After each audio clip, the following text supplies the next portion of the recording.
There are Mafia crime bosses, there are gangsters, and then there's Crazy Joe, a blue-eyed friend who stood barely 5'5", yet after his untimely death in New York City's Little Italy, it left a colossal legacy in his wake. The history of organised crime in America is incomplete without including Joseph Gallo, a man who authored not one but two bloody Mafia gang wars. But Joey wasn't always crazy.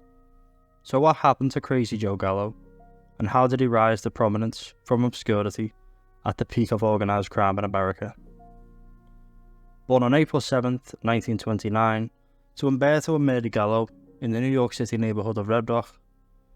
During the Prohibition era, Umberto worked as a bootlegger. His various smuggling and racketeering stints meant that Joey and his siblings weren't exactly discouraged from participating in local crime. Crazy Joe had somewhat of a dysfunctional early life. Shortly after finishing his elementary school at PS in Kensington, he dropped out of high school at 16 years of age. After doctors at the Great Lakes Naval Hospital determined that he was temporarily unsuitable for continued military service, characterised by restlessness and a neurological disorder, he was honourably discharged from the US Navy in 1946. In 1949, Gallo found a new role model in Tommy Udo, the main character in a 1947 film noir, Kiss of Death, which featured one of the most terrifying scenes in crime cinema history. He was believed to have modelled his behaviour after the gangster's persona, imitating him and reciting the movie's dialogue. 4 years later, his atypical behaviour landed him in King's County Hospital. Gallo was transferred to the psych unit for treatment after the magistrate determined that he could not comprehend the charges against him before his arraignment on burglary charges. The psychiatrists at King County Hospital later diagnosed Joey with paranoid schizophrenia. Crazy Joe began his criminal career with his brothers as an enforcer and hitman for Joe Profano of the Profano crime family. The American Mafia was the dominant force at the time. New York City's shady dealings were split among 5 crime families. Foot soldiers under the command of the captains and skippers ran gambling, loan sharking, extortion, drugs, racketeering, labour, and a wide variety of other criminal dealings. It was the height of American organised crime strength and influence, and the Gallo boys were especially eager to make their mark. Being from Red Rock, Brooklyn, the boys fell under the jurisdiction of Frank, otherwise known as Frankie Shots, and were mentored by the prolific Profani crime family capo. He taught them ins and outs of the Mafia's activities, and that the Gallo boys quickly made a name for themselves. This was especially true once they created a union whose main objective was to extort local bar owners. Gallo's talent truly shined as a criminal. He directly handled several criminal businesses, including floating dice and high-stakes card games, number games, and extortion shakedowns. Gallo was also a capo level manager at his father's loan sharking outfit and his brother's Larry Gallo's vending machine and jukebox operations. Over the next couple of years, Joey secretly acquired ownership of 2 sweatshops in the Garment District and several nightclubs in Manhattan. In 1957, the supreme leader of the Profani crime family commissioned that Gallo's crew to assassinate crime boss Alberto Anastasia. Anastasia was one of the most dreaded mafia bosses in the county. He was well renowned for his aggressive demeanour and his numerous murders. He was responsible for either directly or indirectly through murder. Failure wasn't an option for the Gallos. On October 25th, while Anastasia was unwinding in his barber chair at the Park Sheraton Hotel in Midtown Manhattan, 2 men stormed in, facial features masked by scarves, pushed the barber aside, shot and killed the Gambino leader, dead in the shower of gunfire. The killers vanished after, never to be apprehended by the law. While authorities were never able to nail the suspect for the murder, the identity of the assassins wasn't much of a secret in the underworld. Lord Carmine Basisco claimed that he and Gallo had assassinated the Mafia boss, teasing that he was one of Gallo's barbershop quintet. After completing many Buffano-sanctioned commissions, including the murder of crime boss Anastasia, the Gallos believed that they were underpaid, exploited and undervalued.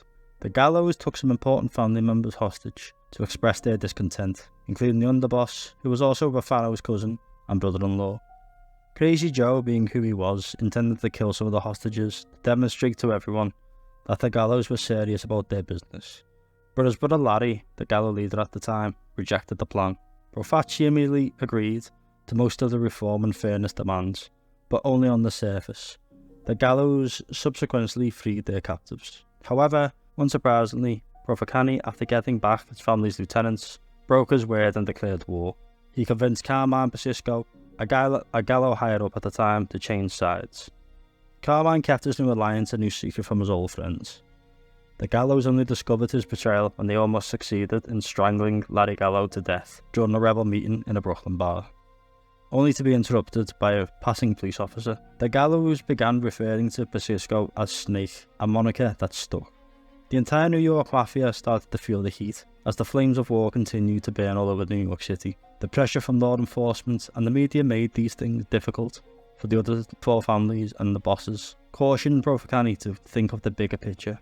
Profaci didn't let on, assisted by fellow boss Joseph Bonanno, who was able to stave off the commission and continue his new blood-themed feud with the Gallos, gradually depleting their resources in terms of manpower and finances. While both sides were trying all they could to eliminate each other, law enforcement was biding their time, ready to catch the major players in one fell swoop.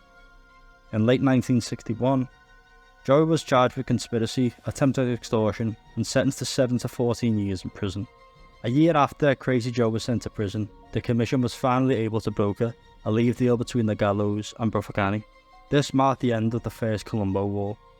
After serving an approximately 10-year jail sentence, during which time he allegedly studied up to 8 books per day, Crazy Joe emerged as a self-described painter and poet who impressed the upper crust of the Big Apple. Ben Gazzara, Jerry Orbach, and David Steinberg from comedy were some of his friends he made during this period. Upon Joey Gallo's release from custody, the Profaci family changed leaders, and his brother Larry died of cancer at just age 41. Joseph Colombo, one of the Gallo's crew captives back then, during the war with Profaci, was now the new head of the family. He now commanded hundreds of men across the nation, including Joe Gallo and his crew. Colombo gave Gallo a gift to say hello and welcome back, a gesture that Gallo didn't appreciate. No longer bound solely to the mob environment, thanks to his enlightened stint at the correctional facility, Gallo quickly assimilated into New York's elite society after settling down. In light of his new position in high society, Gallo struggled to accept his position in the mob. He was a soldier, not a boss, not a capo. He was a soldier, with legendary repute and street credibility, but still a soldier. The family head owed him nothing. He had to prove his worth, just like any other foot soldier. But Crazy Joe wasn't about that life again. He felt that he had long since moved past that stage. Crazy Joe got into character once again, and he readied his crew for war. On June 28, 1971, Colombo was gunned down from close range on an Italian Unity Day in Columbus Circle by an African-American gunman while preparing to address the crowd. After shooting down a Mafia boss, the assailant, Jerome Johnson, dressed as a photojournalist, was shot and killed by one of Colombo's security outfits. Although the Colombo family largely held Gallo responsible for Colombo's assassination, the police ultimately concluded that Johnson was the only shooter after questioning Gallo. While most of the mob speculated on why Gallo might have ordered a hit on the criminal lord, Gallo's life continued as usual.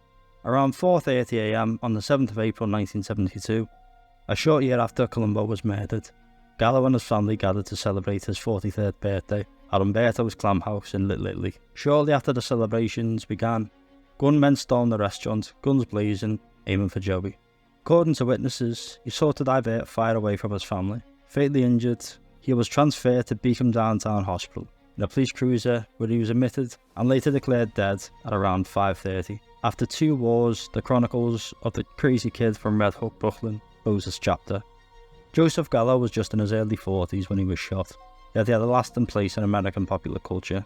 Gallo's conflict with the Profaci family was exaggerated and satirized in Jimmy Brezin's 1969 book, The Gang That Couldn't Shoot Straight. Kid Sally Palomo, a standing flaw for Gallo, was played by Jerry Orbach in the feature film adaptation from 1971. Following Gallo's murder, filmmaker Dino De Laurentiis created the 1974 film Crazy Joe, a more somber but fictitious drama about Gallo. The film, directed by Carlo Liziana and stars Peter Boyle, was based on newspaper stories written by reporter Nicholas Gage. Gallo is the protagonist in Bob Dylan's 12-verse ballad, Biographical Joey. The song appears in Dylan's 1976 album, Desire. Gallo's name is still remembered in the organised crime world, and will continue to do so throughout history.